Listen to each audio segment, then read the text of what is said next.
इथं आत्ता कॉलनीचा बॅनर लावलेत. आत्ता इथं नाव टाकलंय. आत्ता आम्ही इथं उद्घाटनाला चाललोय गाड्याचं. इथं विनायक पवारनं गाडा चालू केलाय नवीन. लिंबू सरबतचा धंदा केलाय विनायक पवारने चालू. आणि इथं पाडी बांधल्या, चिमी नाव आहे इथं.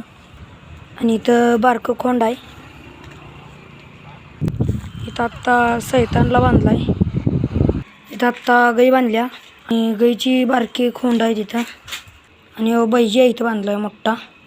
ही बारकी पाडी आहे इथं आणि ही पाडीची बहीण. आता विनायक पवार सरबत द्यायला लागलाय. कोहिनूर हॉलच्या जवळ विनायक पवारचा गाडा इथं. इथं शेजारीच गाडा आहे. ही लस्सीचं आहे ती प्रकार. लिंबू सरबत, ताक, इथं लस्सी आहे.